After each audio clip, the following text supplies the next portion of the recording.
MFR. Yes, MKE. Kita masuk lagi ke Post Sales edisi 2 nih kali ini. Oke, kita bahas lagi apa yang lagi trending nih. Nah, apa ya? Nah, kemarin itu kan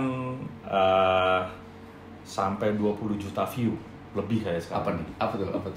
20 Aska juta view. Kobusier lawan. Oh, Aksa. Aksa dan Vicky. Aska. Oh, Aska. Aska. Aska dan Vicky ya. Iya, dan Vicky. Iya. Jadi anak tiri melawan bekas ayah tiri.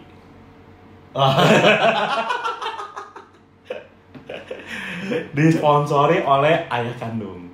Oke. Dihadiri oleh calon ibu tiri.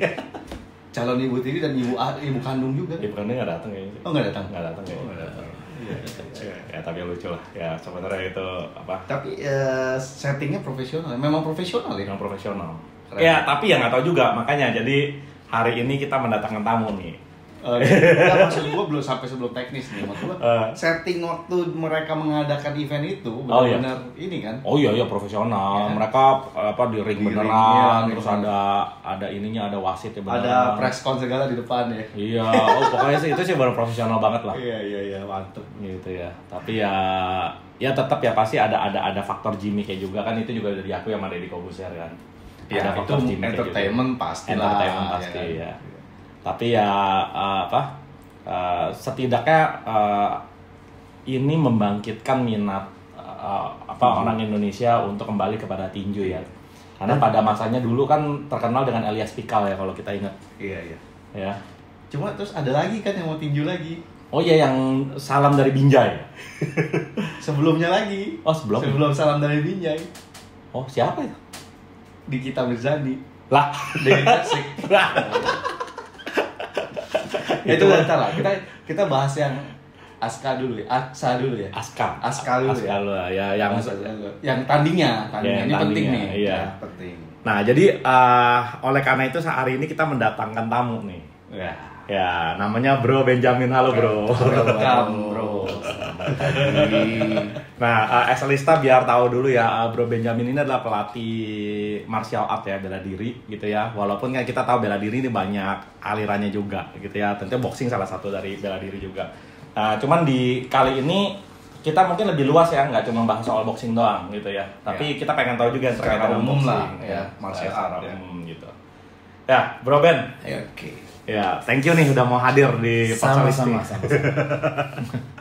Bro Ben, mungkin sebelum kita bahas lebih lanjut gitu ya, Bro Ben bisa sharing dulu mungkin sedikit latar belakang Bro Ben terkait dengan martial art ini ya, bela diri ini gitu. Ya, saya Ben Wirawan. Saya sendiri sebenarnya udah menyukai bela diri dari kecil. Dari waktu kecil saya belajar taekwondo, kemudian sempat vakum begitu lama, akhirnya bergabung lagi dengan komunitas Krav Maga, Kapap. Waktu itu kita menyebutnya Kapap. Kapap itu adalah Krav Panim El Panim yang di sini dipimpin sama Pak David. Nah, kemudian ini adalah bela diri dari Israel untuk militer Israel. Gitu. Jadi Nama bela dirinya Kapap. Ya, Kapap itu singkatan dari Krav Panim El Panim. Krav itu pertarungan, Panim El Panim adalah hand to hand. Jadi close, pertarungan jarak dekat. Close combat. Ya, itu. Saya belajar dengan Pak David di Indonesia sendiri, di sini ada. Kemudian saya dari situ mulai beranjak mengikuti ikut latihan Arnis dengan Pak Ari, Guru Ari. Arnis itu bela diri dari Filipina. Bela diri tradisional dari Filipina menggunakan 2 tongkat. Di sini ada beberapa komunitas yang saya ikuti dari Kasasai Indonesia. Ya waktu udah berjalan jauh, udah cukup lama. Saya sempat ikut latihan juga dengan BJJ, tidak terlalu serius, hanya melengkapi saja. Kemudian dalam perjalanan bergabung dengan komunitas karate di Surabaya, kemudian dengan Seijinkai di Surabaya, dan sekarang di Tangerang ini kita mengembangkan yang namanya Hybrid Combative System, HCS. Kita mencoba meng-combine semua materi baik, materi yang menurut kami, karena HCS ini kontributornya bukan cuma saya, beberapa orang. Ada dari Aikido, ada dari Kungfu, Karate. Wow. Kita punya kontributor dari Judo. Jadi kalau misalnya ada teknik di mana harus bantingan, saya nggak mencoba untuk sok tahu bagaimana cara membanting, mending saya panggil ahlinya dari Judo. Bagaimana mengunci, saya nggak usah sok tahu, saya bisa kunci-kunci kecil. Minta yang Aikido yang untuk mengajarkan. Itu akan lebih baik gitu. Jadi kita combine semua latihannya. Jadi ini yang kita kerjakan saat ini. Jadi latihannya tuh pakai cover atau bebas? Sementara enggak. Model yang keras, yang karena kan kita tahu ya ada yang kayak Thai boxing, hajar-hajar ban bekas ditendang-tendang begitu ya. Ya. Ada yang taekwondo bener-bener safety ya. Oke, kalau ini modelnya gimana tuh kalau di combine? Tetap kita belajar pada saat harus kontak ya pasti ada safety. Kita ada protektor, ada striking shield seperti bantalan untuk mukul. Jadi kita harus belajar mukul keras tapi partnernya tetap terlindungi. Jadi ada striking shield, ada padding seperti boxing ya. Kemudian kalau pas harus kontak kita bilang sparring ya ada helm, ada body semua ada. Tetap safety first. Safety first gitu ya. Bahwa kita jangan sampai nggak sempet di luar, habis duluan di dalam dojo gitu kan. Temen gue waktu sekolah, waktu SMA tuh kakinya tuh tulang keringnya tuh habis itu, memang disengaja dihajarin gitu ya ke ban itu ya. Bagaimanapun bahwa dalam bela diri penguatan fisik itu menjadi salah satu faktor. Gitu. Jadi nggak bisa dipungkiri bahwa harus gitu. Jadi ada orang yang bela diri ini nggak bisa diinstal gitu kan. Ya kan nggak bisa di-download. Betul. Ya, harus dilatih. Bukan kayak Matrix ya tinggal ditaruh. Iya. Nggak bisa gitu kan. Kemudian langsung jago. Kalau nggak salah Mike Tyson pernah bilang bahwa semua orang punya plan gitu untuk fight sampai saat pukulan pertama masuk gitu. Nah itu kan, ya kan. Jadi begitu. Nah kenapa? Karena memang tidak terbiasa. Mungkin banyak orang tahu mukul tapi nggak tahu bagaimana kena pukul gitu. Ya kan? Iya, betul. Kita tahu mukul tempat yang empuk ya, sansak atau striking shield segala macam, padding, kita pakai glove. Di jalan kita nggak sempat pakai glove kan. Begitu kena rahang, tangannya hancur. Karena rahang ini adalah tulang yang kuat juga. Tidak gampang hancur. Nangan kita metatarsal di sini kan tulang-tulang kecil. Saya pernah punya calon murid. Saya sebut calon karena nggak sempet akhirnya register. Kenapa? Tangannya keburu patah. Dia berantem duluan di luar gitu. Udah lihat trial, oke kak, saya minggu depan datang. Nah ternyata minggu depan nggak datang, tapi datang nganterin temennya gitu. Saya bilang kenapa nggak join katanya? Dia kasih lihat tangannya diperban gitu kan. Tahu gitu belajar dulu. Nah, ternyata tidak semudah itu mukul orang gitu, bahwa ada efeknya pasti gitu. Apalagi kalau tidak pernah terlatih gitu. Pergelangan lah ininya ya. Masih bagus 1 lawan 1 ya. Begitu mukul tak patah di sini, satu lawannya mungkin jatuh. Tapi kalau 5 ada sampingnya, begitu tak patah, masih ada 5 orang di sekeliling. Bagaimana mau ngadepin yang 5 sementara tangan sudah patah? Ya kan? Jadi itu kadang saya punya sampaikan ke murid-murid, jangan fight hard, fight smart. Gitu. Kemudian prinsip yang berikutnya adalah fight for your life, not your ego.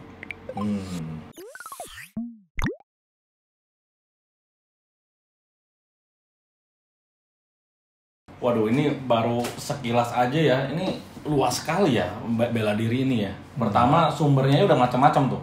Dulu kirain ya paling utama ya Jepang, ya kan? Terus kemudian ya Cina, Korea, ya pokoknya daerah-daerah situ gitu kan. Ternyata ada sampai Israel.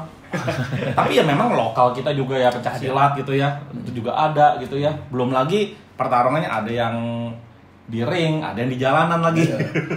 Dulu gua di SMP berantem. Di mana? SMP. Termasuk lihat darah belum tentu orang betul, siap nggak ya. Semua orang bisa. Dulu pengalaman saya nggak sengaja kena mukul, kena hidungnya lawan. Waktu SMP lah ini ya. Waktu SMP. Kitanya yang shock. Iya. Waduh, kenapa nggak di orang gitu kan? Tapi memang hidung gampang berdarah ya emangnya? Ada tulang rawan di sini kan. Jadi itu memang buat ada apa ya namanya, pembuluh-pembuluhnya halus. Jadi gampang sekali. Kena panas aja anak kecil pecah, bisa gitu kan. Jadi kena tonjok. Apalagi kena tonjok gitu. Makanya salah satu yang bisa dipertimbangkan untuk menjadi titik lemah manusia adalah hidung.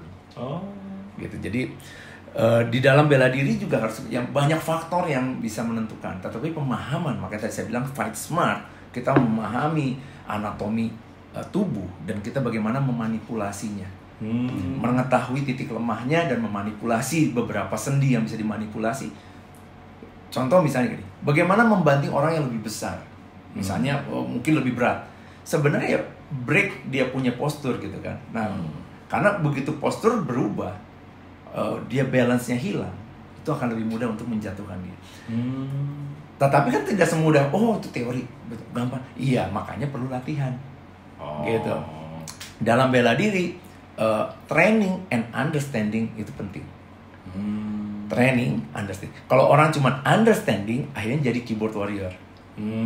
Cuma jago ngaco, di medsos yang jago gitu kan, semua nggak pernah training. Hanya training, tidak punya understanding, akhirnya menjadi sempit pikirannya.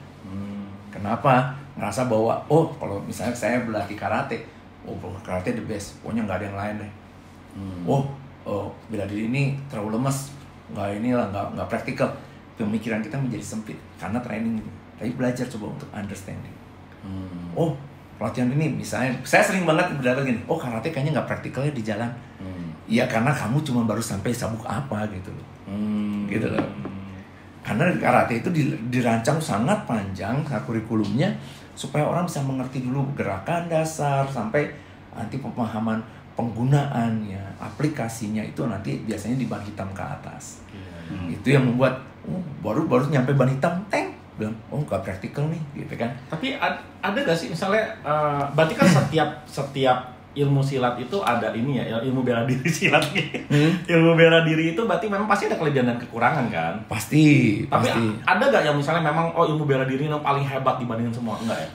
Sering banyak orang nanya, apa sih bela diri yang paling hebat? Ya orang kan anggapannya Wing Chun ya. Iya kan? Nanti cek di YouTube, kebanyakan nonton Ip Man. Ya, itu begitu film Ip Man keluar, harga kursus Wing Chun naik. Ya kan? Waktu zaman dulu Aikido Steven Seagal membumi, harga Aikido naik gitu kan. Ada film Ong Bak dari Thailand, Muay Thai yang populer. Seperti itu selalu. Apa bela diri yang terbaik gitu kan? Kalau saya tanya gitu, bela diri yang dilatih, itu aja. Dengan training dan understanding. Jadi walaupun dia bisa Wing Chun baru jurus dasar. Makanya banyak kan di YouTube tuh yang bilang master Wing Chun kan, terus di challenge sama yang lain-lain kan, begitu ini sama yang lain beneran, tapi ini ngomongnya ini ngeklaim doang nih yang master Wing Chun. Disikat sampai ampun-ampun loh itu. Kabur-kabur. itu kejadian di Cina tuh banyak gitu kan, gitu. Jadi emang ini. Nah, itu yang penting banget loh. Apa sih yang praktikal? Apa sih yang paling banyak orang bilang little? Mematikan di jalan. Yang dilatih dengan training dan understanding gitu. Waduh. Nah, tapi balik ke yang fight tinju ini. Iya. Itu nonton kan kok? Nonton. Beneran gak sih? Saya dengar apa beneran? Gini. Ini pertanyaan semua orang ini. Ya benar ya, karena ada pukul-pukulan, dipukul telak dan akhirnya Vicky sempat jatuh. Bener, walaupun unsur sportnya sangat banyak gitu. Gitu kan. Aska dengan persiapannya, dengan kondisi fisik yang begitu lebih prima, saya ngelihat bahwa ya bisa ketebak dari awal ya, dari sorry to say lah ya, bentuk tubuh gitu ya, plus dengan kerokan di belakangnya. Kerok tulang ikannya itu loh, legend gitu. Gitu kan, dan tidak selesai gitu kan, gitu kan. Itu membuat kita udah tahu siapa yang lebih prima gitu. Tapi tahu nggak kerokannya itu memang dia di endorse? Maksudnya?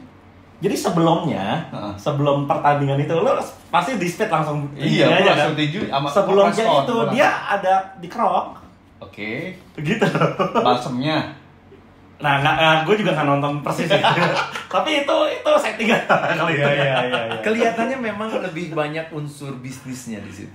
Kalau menurut saya, sorry to say gitu ya, hanya pendapat saja bahwa kelihatannya lebih banyak unsur bisnisnya gitu. Tapi waktu mereka fight itu nonjok benar. Nonjok benar karena mereka juga full protection gitu. Jadi ada wasit yang mengawasi dan rules. Nah, itu yang membedakan orang bela diri itu jadi gini. Saya membagi 3 konsep mengenai bela diri. Yang pertama adalah self defense itu sendiri. Kemudian adalah self perfection. Kemudian adalah self achievement. Self defense ya udah kita bicara bagaimana membela diri kita supaya survive. Ya. Self perfection adalah menyempurnakan diri kita dengan latihan, hanya untuk latihan. Itu orang-orang saya bisa ngeliat itu kayak tai chi. Dilatih berulang-ulang. Coba ikut, saya kan pernah ikut tai chi juga. Ketemu tiap hari ya cuman itu yang dilatih. Makanya orang muda senam doang, bukan? Betul kan, kayak senam. Bukan yang mau bela diri kan? Makanya disebutnya self perfection. Kalau bilang tai chi bukan self defense, ya harus nanya ke Cinanya langsung, cari masternya yang sungguh-sungguh, coba pukul. Kalau nggak terbang duluan gitu kan? Iya kan? Jadi memang dirancang untuk diulang sampai perfect. Tapi dia nafasnya penting. Latih nafasannya. Nah, itu kan si Shang-Chi ya. Kan pakai tai chi salah satunya. Bela diri bukan? Berantem. Iya. Nah, jadi ini nggak praktikal. Ini terlalu banyak orang bilang, ini terlalu fancy, ini nggak praktikal. Saya cuma bilang kalau praktikal dan fancy itu gerakan yang kayaknya wah gitu, kayak film-film kungfu yang indah. Tapi kalau di jalan pun nggak mungkin dipakai gitu. Soal fancy dan soal keindahan, kemudian fancy, kayak gitulah ya. Itu hanya bicara soal latihan. Orang yang bilang, ini fancy nih, ini nggak praktikal. Hanya karena orang itu nggak pernah latih itu aja. Jadi gitu ya. Kamu bilang itu karena kamu nggak bisa. Bagi orang yang sudah latihan 1000 kali tendangan seperti itu, itu hal yang biasa dan bisa dikeluarin kapan aja. Gitu loh.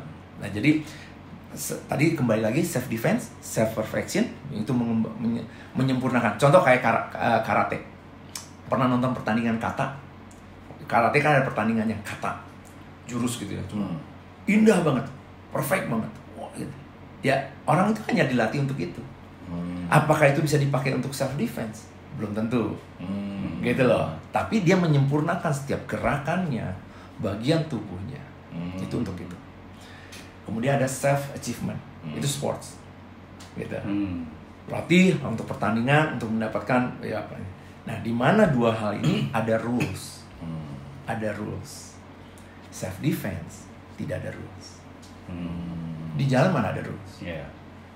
Ketika kita latih boxing, dipukul, jatuh, wasit akan stop pertandingan. Bangkit dulu, dihitung, baru mulai lagi.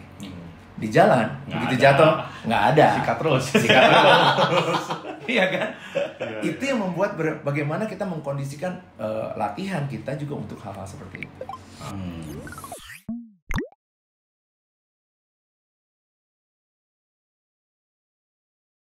Bro Ben,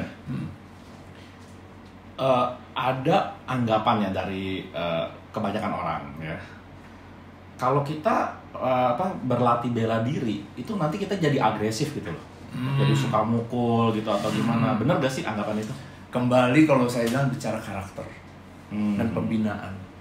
Makanya ketika banyak orang tua nanya ke saya bagaimana anaknya mau masukin bela diri, saya pasti akan menganjurkan mencari guru bela diri tradisional yang pertama.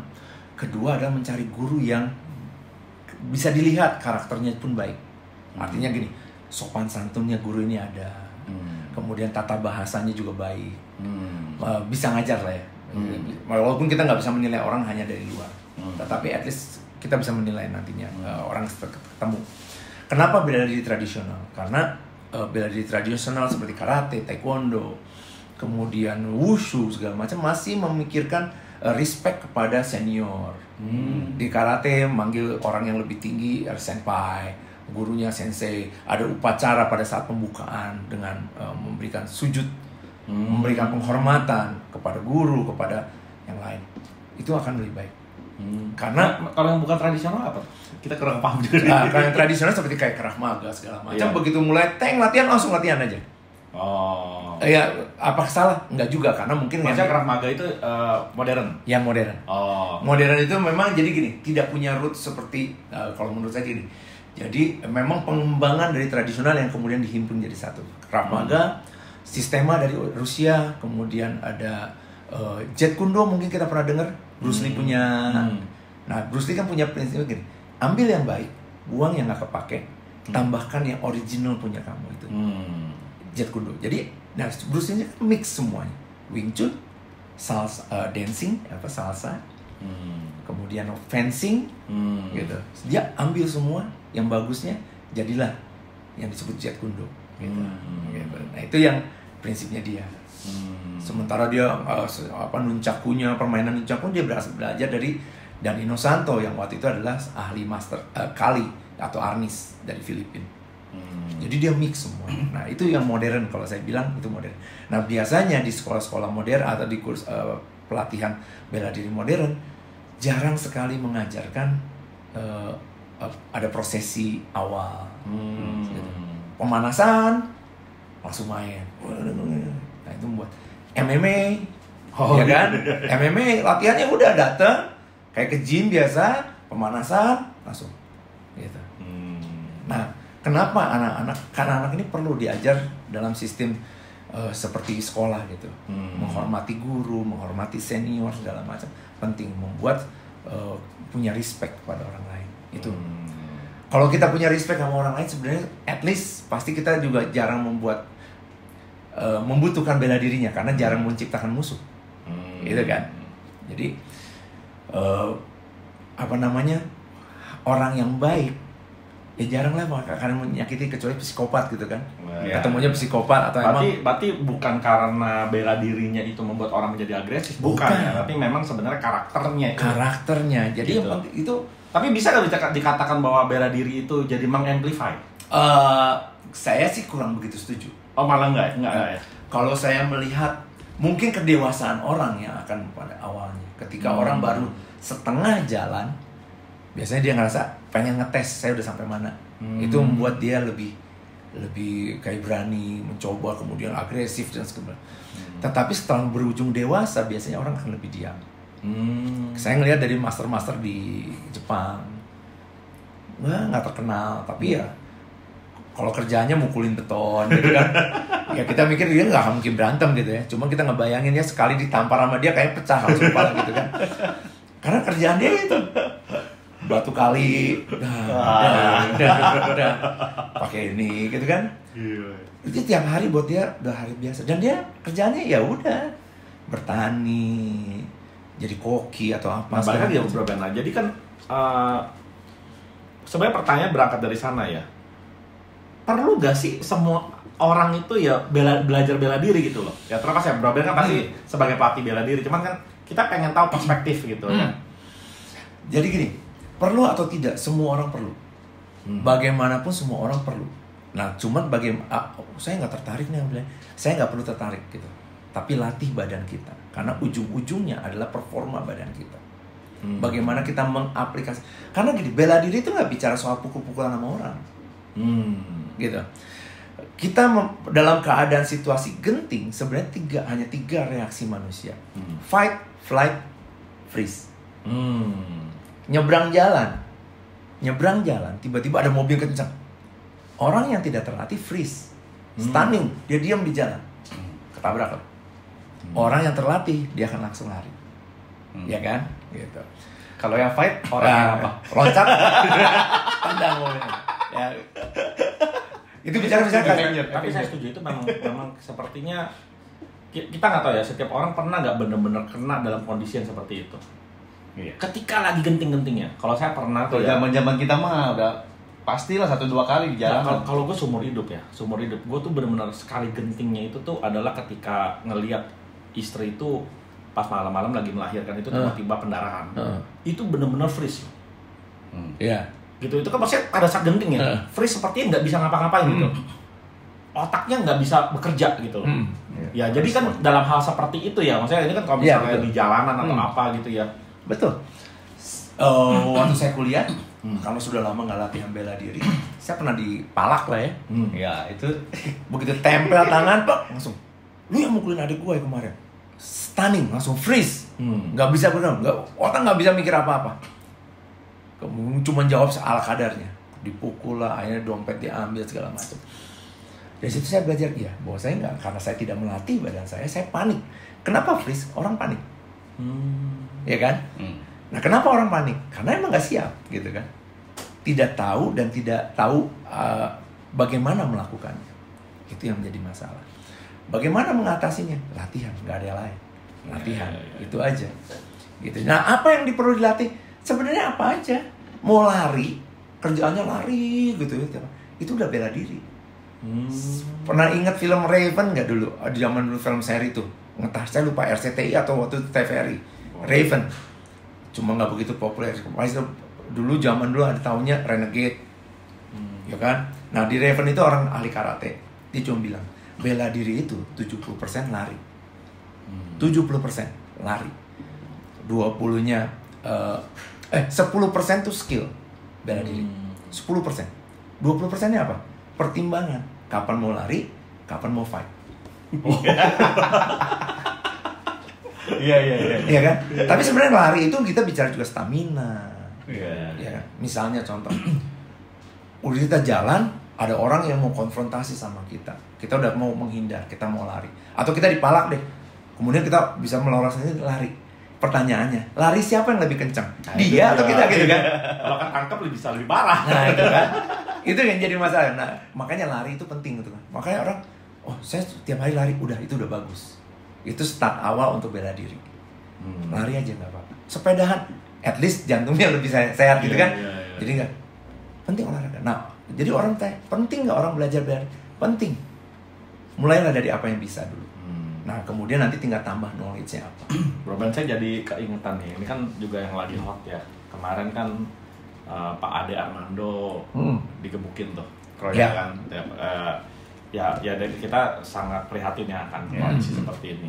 Nah, tapi ya, misalnya ya, kita dalam posisi yang sama dengan Pak Ade Armando. Kalau udah kayak begitu, Pak, percuma juga kan kalau kita bilang kita pernah belajar bela diri, atau ada sesuatu yang bisa menyelamatkan kita juga kalau dalam kasus seperti Pak Ade Armando kemarin. Oke. At least ketika kita udah terbiasa kena pukul, latihan ya di real di dojo, kita kena pukul, kita at least nggak panik, ya. Kemudian kita tahu bagaimana melindungi diri kita pada saat dibukin itu ya. Self defense kayak lagi, melindungi diri. Kita nggak bisa kontrol orang di luar. Iya. Tapi bagaimana kita menyelamatkan diri? Menjaga organ penting ya? Ya, organ penting. Kemudian mencari posisi yang lebih baik. Pembuluh darah pecah kan? Iya, itu sampai katanya pembuluh belakangnya. Karena kan semua, gitu kan? Iya. Saya membicarakan gini, ketika kita udah memutuskan untuk konfrontasi, dan kita punya skill bela diri, persentase kita survive hanya 50% kok. 50%. Nggak pernah naik sampai 100% kita pasti survive gitu. Padahal udah punya skill. Padahal punya skill. Apalagi nggak punya skill. Tapi 50% itu lebih baik daripada hanya 10%. Iya. Betul. Gitu kan? Ya bro, berarti 50% tuh maksudnya lawan itu bisa lebih kuat dari kita gitu. Bisa. gitu aja. Kita nggak pernah tahu kan. Saya bilang bahwa kita nggak bisa kontrol orang yang di luar. Contoh, kayak Pak Ade Armando dalam kondisi seperti itu. Misal dia juga jago bela diri dan dia bisa mempertahankan. Dia nggak tahu ada berapa orang yang akan mukulin dia. Ya kan? Apakah orang itu akan pakai alat atau tidak? Pisau, apa? Kita nggak pernah tahu. Contoh, saya bisa bela diri. Saya ngadepin 3 orang. Wah, masih berani. Tiba-tiba kesandung. Saya jatuh. Dalam posisi tidak menguntungkan, saya dihabisin. 50% kan? Iya. Banyak faktor di luar yang kita nggak bisa kontrol. Jadi, nggak bisa kita bilang, saya latihan ini bisa 100% aman. Tapi setidaknya meningkatkan chance-nya naik. Nggak tuh ethical lah, maksudnya ya mengurangi gitu. Dampak. Waduh, kita belajar banyak nih. Nah, tinggal pertanyaan terakhir ya Bro Ben nih. Ya. Sebenarnya ya dari dulu saya tuh pengen juga gitu belajar bela diri ya. Kayak mungkin banyak juga nih yang nonton nih juga merasakan gitu ya. Kayaknya kalau belajar bela diri sih seru tuh pas lagi belajar silat-silatnya gitu. Cuman kan bayangan kita kayaknya juga pasti membosankan juga gitu ya. Betul. Karena kan mesti yang ada yang berulang-ulang begitu. Betul. Gitu. Nah, Bro Ben sendiri dalam mekanisme pelatihannya tuh seperti apa sih gitu? Mungkin supaya saya nggak tahu ya, apa memang ya harus melalui bosannya dulu, terus baru masuk ke yang serunya atau gimana tuh, Bro? Kira-kira proses dari pelatihannya gitu. Kalau jadi gini, selalu ketemu dengan orang-orang yang mungkin tidak terbiasa bergerak. Contoh menggerakkan tangan kanan, tangan kiri, kaki kanan, kaki kiri, postur supaya tetap balance semua. Itu kan perlu pelatihan. Yang menjadi masalah orang kelihatan contoh ya, oh ternyata gampang ya, cuman gini doang. Begitu dicoba, saya punya murid gitu ya. Oke ya, kanan kanan kiri, pasti berantakan. Begitu udah berhadapan, kiri dulu maju. Kenapa? Karena ternyata gini, antara otak dan badan nggak sinkron. Itu pasti saya begitu. Iya kan? Padahal kita tahu kok ini kanan, tahu kita itu kiri gitu kan. Kalau lihat badan dia harus latihan nih ya. Iya. Kayaknya habis ini Iya. jadi muridnya ada. Nah, waktu terbaik kapan? Sorry, potong dikit ya. Ini kan mungkin minat nih ya. Mau mulai latihan ya. Gak ada batasan usia atau yang terbaik gimana? Jadi saya pernah ngelihat ada orang umur 60 baru latihan Aikido. Jadi kapanpun sebenarnya kapan. Yang penting ini kita suka mau latihan. Pilih sesuatu yang kita suka dulu. Tadi juga ada pertanyaan kalau bosan bagaimana cari sesuatu yang disukai. Artinya gini, dan pasti kan sama kondisi badan ya. Contoh, orang baru udah umur sekitar 50, 60 baru mau join, ya jangan join taekwondo gitu. Yang kakinya harus split sampai ke atas gitu kan, patah gitu kan. Ya cari yang misalnya Wing Chun is okay, misalnya untuk orang-orang atau Tai Chi is okay. Paham ya? Yang penting sekali lagi bergerak, olahraga, dapetin sehatnya, dapetin knowledge-nya. Kemudian supaya nggak bosan bagaimana? Ya cari komunitas yang sehat, yang kita cocok juga gitu. Jadi bukan hanya sekedar berlatih, tapi kita punya lingkungan yang baik. Supporting sistemnya gitu. Ada kompetisinya, berkompetisi satu dengan yang lain, bukan untuk menjatuhkan, tapi saling mendorong satu dengan yang lain kan. Seperti itu. Wow. Kayaknya memang mesti ngambil bela diri kok nih. Ini bajunya gua udah pakai ini nih. Street Fighter. Ryu, Street Fighter ya. Kalau Ryu apa ya dia? Dia bilang sih karate sih ya, cuman gitu kan. Ya karate ada. Cuman ada. Karate nggak ada originalnya. Kalau lihat dari kostumnya kan. Udah pakai baju ini khususnya buat Pak Sales nih. Ya, oke deh kalau gitu. Ini memang edisi yang sangat menarik ya. Ya karena kita belajar mengetahui lah pengetahuan tentang bela diri gitu ya. Oke, kalau gitu sekali lagi thank you Bro. Sama-sama, terima kasih banyak. Kantornya Excelis ya. Oke, itu aja di edisi Podcast kita kali ini. Bye.